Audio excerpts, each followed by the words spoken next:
Hello students, today our topic is chapter 1 computer system, and in this lecture we are going to discuss about components of a CPU and different types of computers. So let us start with the components of a CPU. So in our previous video we already um, discussed about components of a CPU, but in this lecture we will discuss these components in detail. So as you know that there are three main components of a CPU: control unit, arithmetic and logical unit and registers.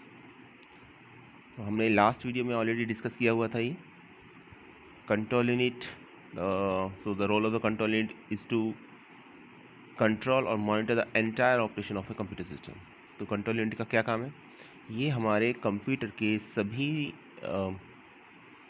Parts को control, manage या हम कह सकते हैं monitor करने का काम करती है, इसलिए इसे कंट्रोल यूनिट बोला जाता है। और ये किया कैसे जाता है? So this is perform by using control signal send करती है आपकी कंट्रोल यूनिट डिफरेंट पार्ट्स को, और उसके थ्रू मॉनिटरिंग होती है। इसलिए आप देखेंगे यहाँ पर कि कंट्रोल यूनिट से सभी पार्ट्स इंटरकनेक्टेड हैं। ओके, ये जो येलो रीजन है ये आपका एक्चुअली सीपीयू को रिप्रेजेंट कर रहा है, आप देख पा रहे होंगे यहाँ पर। और outside this you can easily see here that different parts of computer are there, whether it is input device, output device, secondary memory और प्राइमरी मेमोरी। ये आपकी प्राइमरी मेमोरी है, रैम है यहाँ पर ही, ठीक है। तो कंट्रोल यूनिट से सभी पार्ट्स इंटरकनेक्टेड हैं, आप देख पा रहे होंगे यहाँ पर। तो all the parts are interconnected through control unit because control unit monitor और control the entire operation of a computer system. तो इसको कनेक्ट करना ज़रूरी है। With if you don't connect control unit with other parts of computer system, then it simply means that control unit is not control or not monitor that part of a computer system. तो उसका एक सीधा सा मतलब ये निकल के आता है कि वो कंट्रोल यूनिट उस पार्ट को कंट्रोल या मॉनिटर नहीं कर रही है, जबकि हम जानते हैं कंट्रोल यूनिट का काम ही है कि सिस्टम को कंट्रोल करना, मॉनिटर करना, ठीक है। तो सभी पार्ट्स को कनेक्ट करके दिखाया गया है कंट्रोल यूनिट से। Now the second part is arithmetical and logical unit. तो अर्थमेटिकल एंड लॉजिकल यूनिट के बारे में हम जानते हैं कि different types of arithmetic operations are there, such as addition, subtraction, multiplication, division. इनको हम सब क्या बोलते हैं? Arithmetic operations. और लॉजिकल ऑपरेशन कौन कौन से होते हैं? Less than, greater than, less than equal to, greater than equal to, these all are the logical operations. So the part of CPU which perform all these arithmetic and logical operation is called arithmetic and logical unit, or in short we can say it as ALU। तो short में हम इसे ALU बोलते हैं। तो वो part CPU का जो डिफरेंट टाइप्स के अर्थमेटिक और लॉजिकल ऑपरेशन, अर्थमेटिक का क्या मतलब हुआ? एडिशन हो गया, सब्ट्रैक्शन हो गया, मल्टीप्लिकेशन हो गया, डिवीज़न हो गया। लॉजिकल का क्या मीनिंग हो गया? लेस देन हो गया, ग्रेटर देन हो गया, less than equal to, greater than equal to, ठीक है, equal to, not equal to, ये सब लॉजिकल ऑपरेशंस हो गए। तो ये सभी ऑपरेशंस कंपैरिजन हम बोल सकते हैं, या हम ये बोल सकते हैं कि अर्थमेटिक कैलकुलेशंस हो गई। तो ये सभी परफॉर्म कौन करता है? आपका ALU परफॉर्म करता है। और सिस्टम को कंट्रोल कौन करता है? आपका कंट्रोल यूनिट करता है। And the third part is register. Register is the smallest and the fastest memory of our computer system. तो जो रजिस्टर्स की बात है, तो रजिस्टर हमारी कंप्यूटर की सबसे स्मॉलेस्ट और सबसे फास्टेस्ट मेमोरी होती है। और साथ में इसमें एक और स्पेशलिटी होती है, this is the memory which is the part of the CPU। एक ऐसी मेमोरी है जो CPU का पार्ट है, आप देख पा रहे हो डायग्राम में, it resides inside the CPU। तो ये CPU के अंदर है, ठीक है। अदर और मेमोरी के साथ ऐसा नहीं है, रजिस्टर्स के साथ ऐसा है। And the second important thing about the register is they are many number of types of register and many number of registers. तो CPU के अंदर एक से ज़्यादा टाइप के रजिस्टर होते हैं। रजिस्टर्स में भी टाइप होता है अपना अपना, जिनका पहले से एक प्री डिफाइंड टास्क होता है कि इनको ये परफॉर्म करना है। जैसे किसी को कंट्रोल सिग्नल को स्टोर करना है, ठीक है, आप देख पा रहे होंगे रजिस्टर से कंट्रोल यूनिट भी कनेक्टेड है, तो कंट्रोल सिग्नल भी रजिस्टर में स्टोर होते हैं। अर्थमेटिकल लॉजिकल ऑपरेशंस से रिलेटेड डेटा भी रजिस्टर्स में स्टोर होता है। तो डिफरेंट टाइप्स के रजिस्टर्स होते हैं जिनका एक टास्क होता है और अपने टास्क को परफॉर्म करते हैं, और एक से ज़्यादा होते हैं, ठीक है। तो इसलिए रजिस्टर्स लिखा हुआ है यहाँ पर। और ये एक मेमोरी होती है, ऑब्वियसली ये हम पहले बता चुके हैं। और ये सबसे स्मॉलेस्ट मेमोरी होती है, इतनी मेमोरी होती है कि हम इसके साइज़ को बिट या बाइट में मेज़र करते हैं। जबकि आप देखेंगे अगर हम रैम की बात करें तो रैम के साइज़ को हम GB में मेज़र करते हैं, गीगाबाइट में मेज़र करते हैं। हार्ड डिस्क के टाइप को, हार्ड डिस्क मेमोरी को हम टेराबाइट में जनरली मेज़र करते हैं। तो अभी आप समझ सकते हैं कि कितनी स्मॉल मेमोरी होती है ये रजिस्टर्स। तो ये डिफरेंट रजिस्टर्स हैं, इसलिए इस तरीके से इसको शो किया गया है। ठीक है, ये रजिस्टर नंबर 1 हो गया, 2 हो गया, 3 हो गया। तो there are so many number of types of registers and so many number of registers. और ये भी होता है कि they depend on the architecture of the computer system. ये कंप्यूटर सिस्टम के आर्किटेक्चर पर डिपेंड करते हैं। ये ऐसा नहीं है कि सभी कंप्यूटर सिस्टम में सेम नंबर ऑफ रजिस्टर्स होते हैं, ऐसा नहीं है। आर्किटेक्चर टू आर्किटेक्चर वेरी करते हैं ये रजिस्टर्स, तो ये बात भी ध्यान रखिएगा। तो हमने यहाँ पर 3 इंपॉर्टेंट पॉइंट्स समझे, और आई थिंक ये आपके एग्जाम पॉइंट ऑफ व्यू से बहुत इंपॉर्टेंट है अगर आप रजिस्टर्स के बारे में लिखने को आता है तो। सबसे पहले अगर रजिस्टर वर्ड आपके एग्ज़ाम में कहीं भी आता है तो आपको 3 पॉइंट्स दिमाग में, आपके माइंड में एकदम आ जाने चाहिए। पहला पॉइंट कि register is a type of memory, ये एक मेमोरी की बात हो रही है यहाँ पर, simple. Second thing, it is a part of the CPU, ये एक सीपीयू का पार्ट है, एक ऐसी memory that is a part of the CPU, जो सीपीयू का पार्ट है, ठीक है, और मेमोरी की तरह नहीं है। Third important thing, it is the smallest and fastest memory of our computer system, ये बहुत इंपॉर्टेंट बात है। रजिस्टर्स की जब बात हो रही है तो ये कंप्यूटर सिस्टम की सबसे स्मॉल मेमोरी भी है और सबसे फास्ट मेमोरी भी है। ओके, तो ये 3 पॉइंट्स आपको समझ में आने चाहिए। तो इससे रिलेटेड क्वेश्चन पूछा जा सकता है, बाद में हम और इसको और डिटेल में पढ़ेंगे तब देखेंगे इसमें मेमोरी डिफरेंट टाइप्स की मेमोरीज़ को जब पढ़ेंगे तो वहाँ भी रजिस्टर्स एक बार को फिर से डिस्कस होगा। लेकिन फ़िलहाल आपको ये 3 पॉइंट्स याद रखने हैं, स्मॉलेस्ट मेमोरी है, फास्टेस्ट मेमोरी है, सीपीयू का पार्ट है, ठीक है। और एक बात और, ये एक वॉलेटाइल मेमोरी है, इट मीन्स ये टेम्परेरी मेमोरी है, डेटा इसमें परमानेंटली सेव नहीं होगा, टेम्परेरी सेव होगा रैम की तरह, ठीक। तो these are the some important points regarding to registers. तो रजिस्टर्स से रिलेटेड ये कुछ पॉइंट्स थे जो हमने भी डिस्कस किए।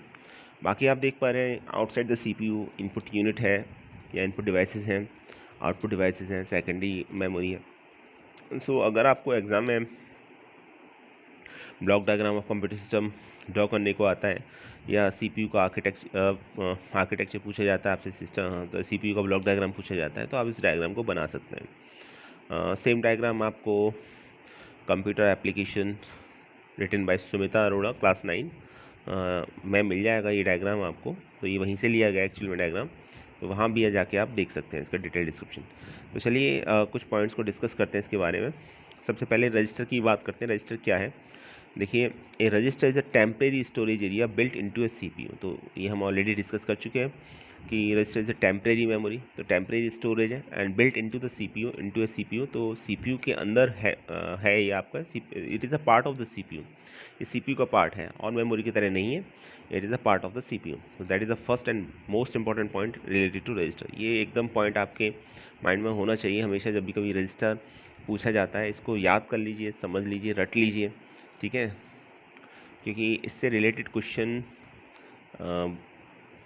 एनुअल एग्ज़ाम में तो पूछे जाते ही हैं अक्सर, लेकिन ये भी देखा गया है कि कॉम्पिटिटिव एग्ज़ाम में भी क्वेश्चन काफ़ी पूछे जाते हैं रजिस्टर से रिलेटेड। कभी कभी ये पूछ लिया था सबसे फास्टेस्ट मेमोरी कौन सी होती है कंप्यूटर सिस्टम की, तो different options are there in which hard disk is there, cache memory is there, RAM is there and one of the option is register. तो without any hesitation you can tick on register. तो उसमें register ही answer होगा, ये हम जानते हैं, लेकिन आपको पता होना चाहिए कि रजिस्टर सबसे फास्टेस्ट मेमोरी होती है और साथ ही साथ सबसे स्मॉलेस्ट मेमोरी भी होती है, जो हमको पता होना चाहिए। Okay, let us take a second point. Registers are a type of computer memory used to quickly accept, store and transfer data and instructions that are being used immediately by the CPU. तो ये तो हमने पढ़ा समझा कि ठीक है, fastest memory, smallest memory है, कंप्यूटर का पार्ट, सीपीयू का पार्ट है, ऑफ कोर्स कंप्यूटर का पार्ट तो है ही, सीपीयू का पार्ट है, लेकिन ये इसका वर्क क्या है।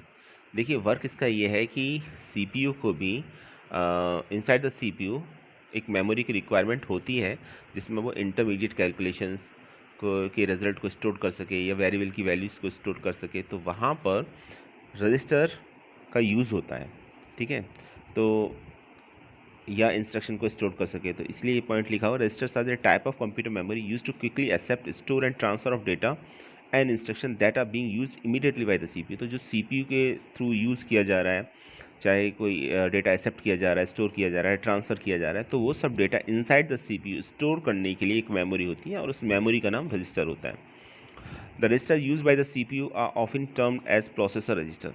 अब चूँकि ये जो मेमोरी होती है ये प्रोसेसर के एक तरीके से हम कहें कि प्रोसेसर क्या ही प्रोसेसर को जो भी रिक्वायरमेंट होती है मेमोरी से रिलेटेड उसको फुलफ़िल करती है, इसलिए हम इसे प्रोसेसर रजिस्टर भी बोलते हैं।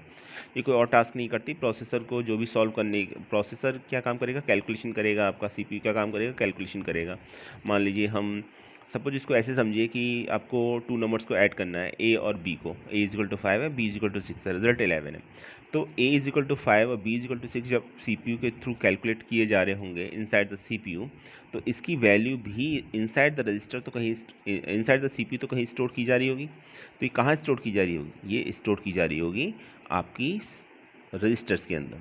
और फिर इसका जो रिज़ल्ट आएगा, तो फाइनल रिजल्ट भी हो सकता है, वो इंटरमीडिएट रिजल्ट भी हो सकता है। अगर कैलकुलेशन बहुत लेंदी और टिपिकल है तो फिर इंटरमीडिएट रिजल्ट भी होगा। तो अगर कोई इंटरमीडिएट रिजल्ट है, ठीक है, तो वो भी आपका, जैसे मैंने कहा इंटरमीडिएट समझ लिया, ऐसे समझ लीजिए कि 5 + 6 डिवाइड बाई 3, ठीक है। तो पहले 6 को 3 से डिवाइड किया जाएगा, फिर उसमें 5 को ऐड किया जाएगा बोर्ड मास रूल के अकॉर्डिंग। तो 6 को 3 से जब डिवाइड करेगा तो एक वैल्यू मिलेगी, उसको तो कहीं स्टोर करना होगा आपको। तो वो जो स्टोर होगी वैल्यू, वो कहाँ स्टोर होगी, वो वैल्यू स्टोर होगी आपकी रजिस्टर के अंदर। सो वैल्यूज़ जितने वेरिएबल्स होते हैं उनकी वैल्यूज़ प्लस जो आपकी इंटरमीडिएट कैलकुलेशंस होती हैं वो सभी, और फाइनल रिजल्ट, ये सभी स्टोर करने का काम करता है आपका रजिस्टर। इसके और इतना ही नहीं, डिफरेंट जो वेरिएबल्स होते हैं उनके जो वैल्यूज़ होती हैं उनके एड्रेस को, एड्रेस का मतलब है मेमोरी में वो कहाँ स्टोर है, उनको भी स्टोर करने का काम आपका रजिस्टर करता है। साथ ही साथ कंट्रोल सिग्नल भी टेम्परेरी स्टोर करने का काम आपका रजिस्टर करता है। तो रजिस्टर्स के अलग अलग टाइप होते हैं, different types of registers are there, और उनके अलग अलग टास्क होते हैं। खैर ये हमारे सिलेबस की में नहीं है, लेकिन आपको थोड़ा सा ये पता होना चाहिए। आप उसको डिटेल में जाएंगे तो बहुत ज़्यादा फिर वो कॉम्प्लिकेटेड हो जाएगा। लेकिन हमें रजिस्टर्स के बारे में इतना समझना है, जानना है कि रजिस्टर स्मॉलेस्ट मेमोरी है, फास्टेस्ट मेमोरी है, टेम्परेरी मेमोरी है, और सीपीयू का पार्ट है, ठीक है। These are the, I think अगर आप इतना जानते हैं तो this is more than sufficient. तो इतना सही है, उस एग्जाम में से ज़्यादा आएगा भी नहीं। तो इसीलिए इसको प्रोसेसर रजिस्टर बोला जाता है। That's why these are called the processor registers, क्योंकि ये जो रजिस्टर्स होते हैं, जो मेमोरी होती है, ये प्रोसेसर के लिए ही काम करती है। और जो भी इंटरमीडिएट कैलकुलेशंस होती हैं, वेरिएबल की वैल्यू को स्टोर करना होता है प्रोसेसर को, वो इनमें स्टोर करता है रजिस्टर्स में। चलिए लास्ट पॉइंट देखते हैं। ए प्रोसेसर रजिस्टर, ए प्रोसेसर रजिस्टर में hold an instruction, a storage address और एनी डेटा। जो बात मैंने पहले बताई आपको, वही यहाँ इस पॉइंट पे लिखा हुआ है। जो प्रोसेसर रजिस्टर क्या स्टोर करेगा, ऐसा नहीं है कि सिर्फ डेटा स्टोर करेगा, ये एड्रेस भी स्टोर कर सकता है, ठीक है, और कोई इंस्ट्रक्शन को भी स्टोर कर सकता है। तो इसमें रजिस्टर में इंस्ट्रक्शन भी आ सकती है, डेटा भी आ सकती है, या डेटा का एड्रेस भी आ सकता है, स्टोर किया जाता है इसके अंदर।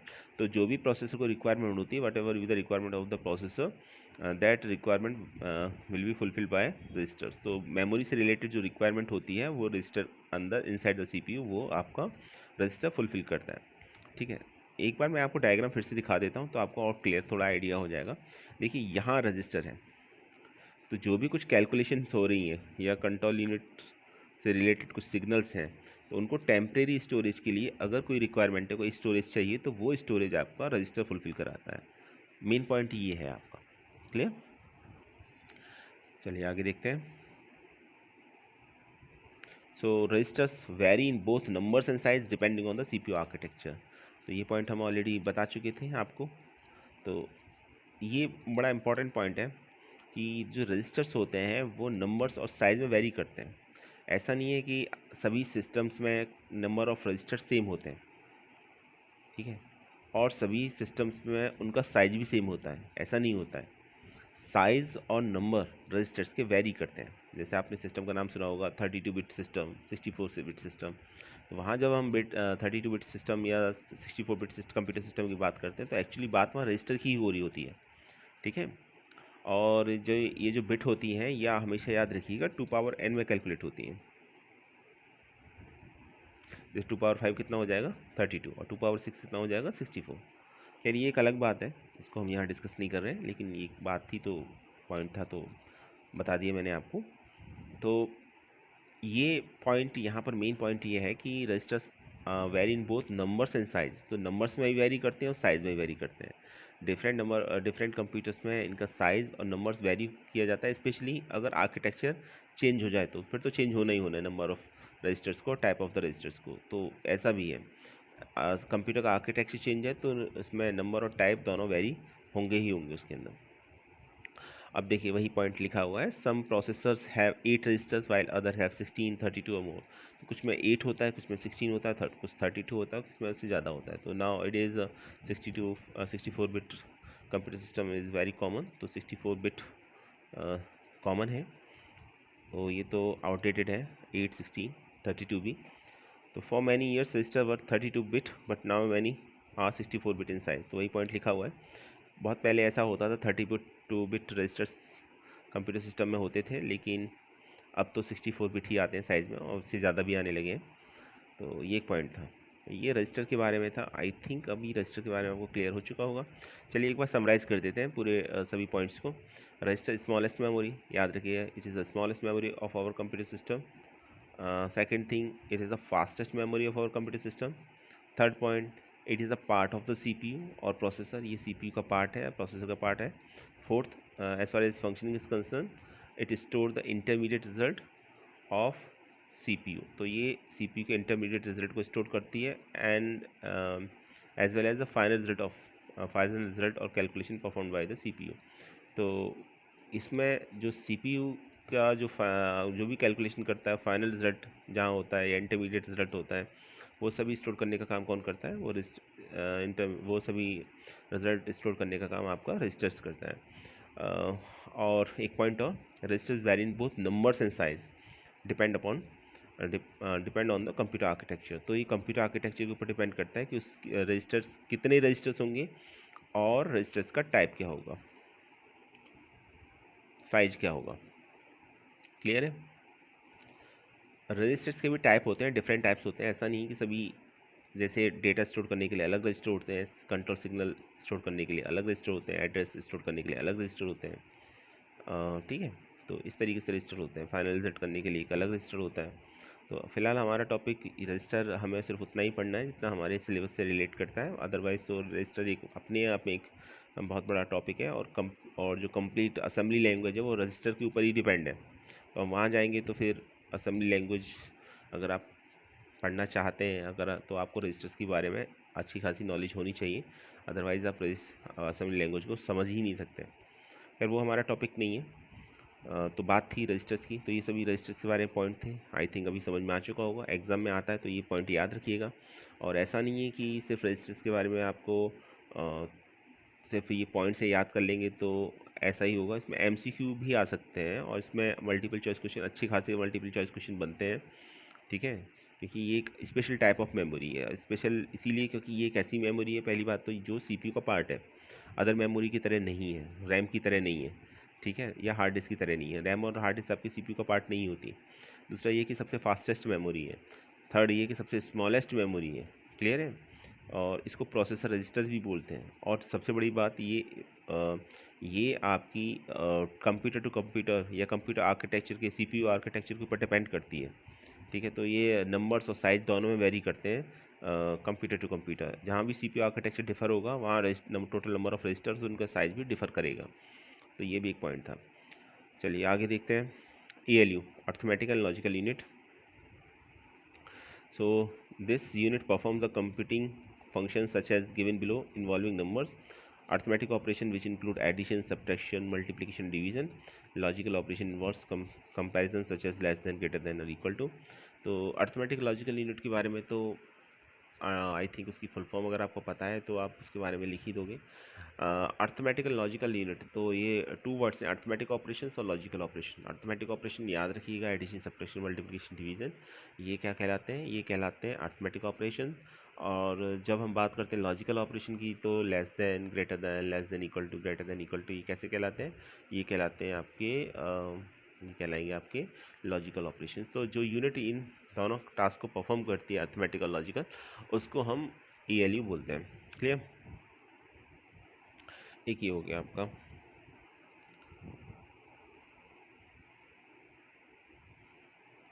थर्ड आता है CU, कंट्रोल यूनिट की बात करते हैं। तो the control unit of the CPU directs the entire computer system to carry out और एग्जीक्यूट stored प्रोग्राम इंस्ट्रक्शन। तो ये वो पार्ट है सीपीयू का जो क्या काम करता है, जो सभी इंटायर कंप्यूटर सिस्टम को डायरेक्ट करता है, इंस्ट्रक्शन देता है, इंस्ट्रक्शन को एग्जीक्यूट करता है, प्रोग्राम को स्टोर करता है, प्रोग्राम को स्टोर करने के लिए इंस्ट्रक्शन देता है। तो ये काम करता है आपका सीयू, इसलिए इसका नाम है control unit, control the entire operation of a computer system. तो आप एग्जाम पॉइंट ऑफ व्यू से याद रखिएगा, कंट्रोल यूनिट में जो फर्स्ट वर्ड है कंट्रोल, उसी से उसका मीनिंग भी क्लियर हो जाता है। कंट्रोल और monitor the entire operation of a computer system, that is the work of A control unit by sending different types of control signals. तो कंट्रोल सिग्नल सेंड करते हैं और उसके थ्रू पूरे सिस्टम को मॉनिटर या कंट्रोल करने का काम करती है आपकी कंट्रोल यूनिट।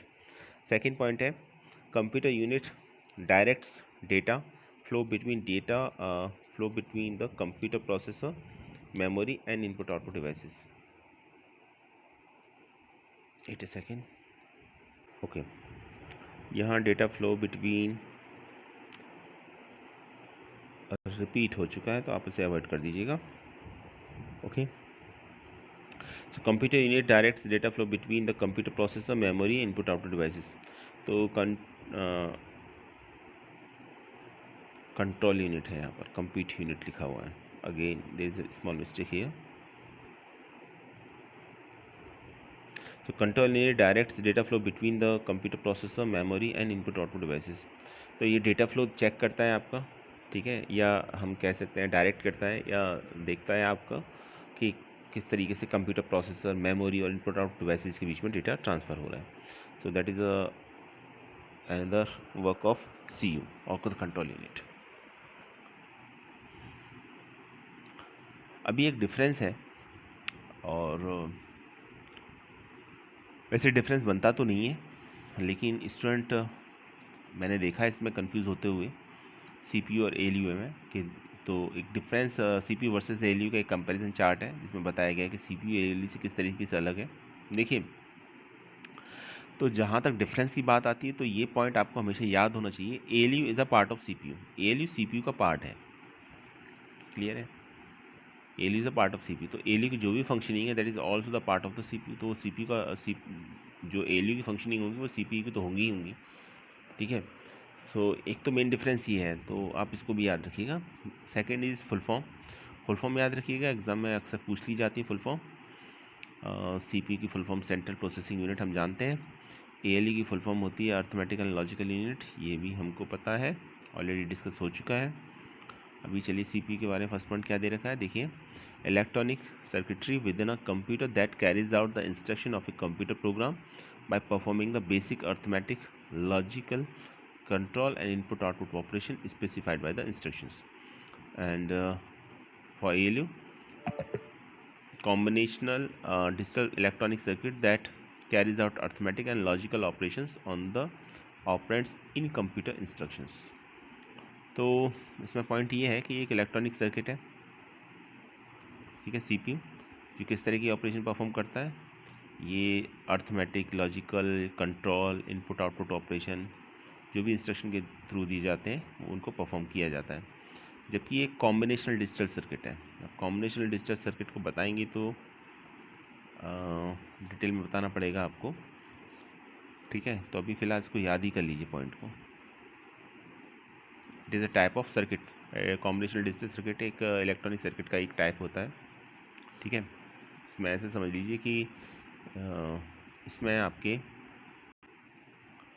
हाँ, तो इसको ऐसे समझिएगा कि इसमें देखिए इलेक्ट्रॉनिक सर्किट में जो बेसिक एलिमेंट होता है ना, वो होता है, उसे कहते हैं हम गेट, जिसके थ्रू कोई इलेक्ट्रॉनिक सर्किट बनाया जाता है। आप अभी आपकी क्लास की बात तो नहीं है, क्लास एक लेवल ऊपर की बात है आपकी, समझ में आता है तो ठीक है, अदरवाइज़ इसको नेगलेक्ट कर दीजिएगा, आप इग्नोर कर सकते हैं, कोई बात नहीं।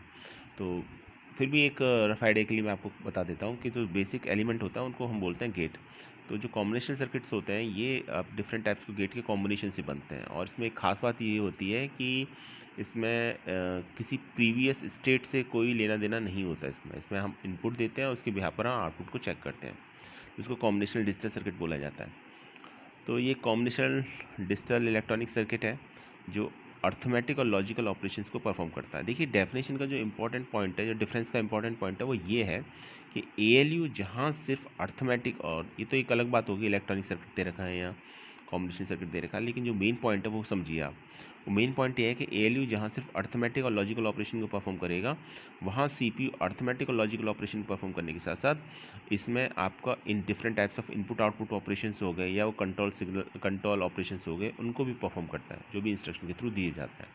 तो इसलिए मैंने कहा था कि ALU is a part of the CPU। ALU CPU का ही एक पार्ट है, तो CPU से अलग नहीं है आपका, ठीक है। तो ALU जहाँ अर्थमेटिक लॉजिकल ऑपरेशन का परफॉर्म करता है, वहाँ CPU arithmetic logical operation perform करने के साथ साथ डिफरेंट टाइप के इनपुट आउटपुट ऑपरेशंस को या कंट्रोल ऑपरेशंस को भी जो किसी इंस्ट्रक्शन के थ्रू दिए जाते हैं उनको भी मॉनिटर करता है या परफॉर्म करता है उनको। एक्चुअली CPU आपको हम यहाँ पे कह सकते हैं कि CPU is a combination of ALU and CU। तो जब हम CPU को एक्सप्लेन करेंगे तो हम उसमें ALU की फंक्शनिंग और CU की फंक्शनिंग दोनों को ऐड कर देंगे, ठीक है। तो ये लिखने के पॉइंट ऑफ व्यू से बता रहा हूँ मैं आपको, एग्जाम में किस तरीके से लिखना है आपको। देखिए next point, CPU handles instruction that are necessary for the proper functioning of a computer. तो CPU कौन कौन सी इंस्ट्रक्शन का हैंडल करेगा जो कंप्यूटर की प्रॉपर फंक्शनिंग के लिए ज़रूरी है। जब ये ऐसा बोला जा रहा है तो यहाँ इसका मतलब है ये CU की बात चली है, which is the part of a CPU। तो ये जो CPU का पार्ट है उसकी बात चली, क्योंकि कंट्रोल यूनिट उन्हीं इंस्ट्रक्शंस को एग्जीक्यूट करता है या कंट्रोल सिग्नल सेंड करके चेक करता है कि प्रॉपर वे में कंप्यूटर सिस्टम वर्क कर रहा है या नहीं कर रहा है। जबकि अगर हम ALU की बात करें तो वहाँ देखेंगे परफॉर्म अर्थमेटिक और लॉजिकल ऑपरेशन। तो ये सिर्फ अर्थमेटिक और लॉजिकल ऑपरेशन परफॉर्म करता है, बाकी और किसी पार्ट की फंक्शनिंग से इसका कोई लेना देना नहीं है, ठीक है। लास्ट पॉइंट देखिए, focuses on carrying out the instruction on A timely basis and performing the functioning accurately on time while focusing on mathematical logical reasoning. तो ALU जहाँ सिर्फ मैथमेटिकल और लॉजिकल रीजनिंग के बारे में ही फोकस रहता है, वहाँ पर CPU का जो होगा बेसिक फोकस जो रहेगा इस बात पर रहेगा कि जो भी एक्टिविटीज़ हैं वो टाइमली बेसिस पर परफॉर्म हो जाए, ठीक है। और इसके लिए क्या होगा, इसके लिए होगा कंट्रोल सिग्नल सेंड किए जाते हैं, चेक किए जाते हैं कि डिवाइसेस रेडी है डेटा सेंड करने के लिए, नहीं है, प्रॉपर फंक्शनिंग कर रही है या नहीं कर रही है। तो that is the difference between CPU and ALU। देखिए इसको मैं आपको शॉर्ट में बता देता हूँ। अगर एग्जाम में लिखने को आता है CPU ALU, तो आपके माइंड में एक बात बहुत क्लियर होनी चाहिए, ALU is a part of the CPU and CPU basically contain two parts as far as function is concern, ALU and CU। तो आप जब CPU को लिखें तो ALU के बारे में लिखें और CU के बारे में लिखें, और जबकि आप जब ALU के बारे में लिखें तो सिर्फ अर्थमेटिकल लॉजिकल यूनिट के बारे में ही लिखें। क्लियर है? तो वही डिफरेंस है और एक फुल फॉर्म आपको मेंशन करना ही करना है। तो चलिए ये हो गया आपका। अभी आज हमको ये भी टॉपिक डिस्कस करना था, टाइप ऑफ कंप्यूटर सिस्टम। इसे नेक्स्ट वीडियो के अंदर हम डिस्कस करेंगे अपना। और एक इम्पॉर्टेंट टॉपिक है, लास्ट ईयर पूछा भी जा चुका है एग्ज़ाम में। आज हम इसका ये जो डायग्राम है इसको थोड़ा सा डिस्कस कर लेते हैं और डिटेल में डिस्कस इसका हम नेक्स्ट वीडियो के अंदर करेंगे। देखिए टाइप्स ऑफ कंप्यूटर सिस्टम में आपको ये बताया जाता है कंप्यूटर सिस्टम के कितने टाइप होते हैं, आप जानते भी होंगे। तो बेसिकली अगर हम बात करें तो इसकी अगर हम पर्पस वाइज जाएँ तो हमारे जो कंप्यूटर के टाइप्स हैं वो एक तो स्पेशल पर्पस कंप्यूटर सिस्टम्स हैं और एक जनरल पर्पस कंप्यूटर सिस्टम्स हैं। ठीक है, जो पर्टिकुलर किसी स्पेसिफिक पर्पस को फुलफ़िल करते हैं वो स्पेशल पर्पस, और जो जनरली यूज़ किए जाते हैं डेली लाइफ में वो जनरल पर्पस। लेकिन अगर हम प्रिंसिपल ऑफ ऑपरेशन के बेसिस पर इसको डिवाइड करें, जो कि मेन क्राइटेरिया है कंप्यूटर्स का, तो वहाँ पर फिर इसके जो टाइप्स होते हैं वो बेसिकली टू होते हैं। एक होता है एनालॉग कंप्यूटर और दूसरा होता है डिजिटल कंप्यूटर। अभी दोनों नाम आपने सुने होंगे, एक होता है एनालॉग और सेकंड होता है आपका डिजिटल। एक थर्ड और होता है हाइब्रिड।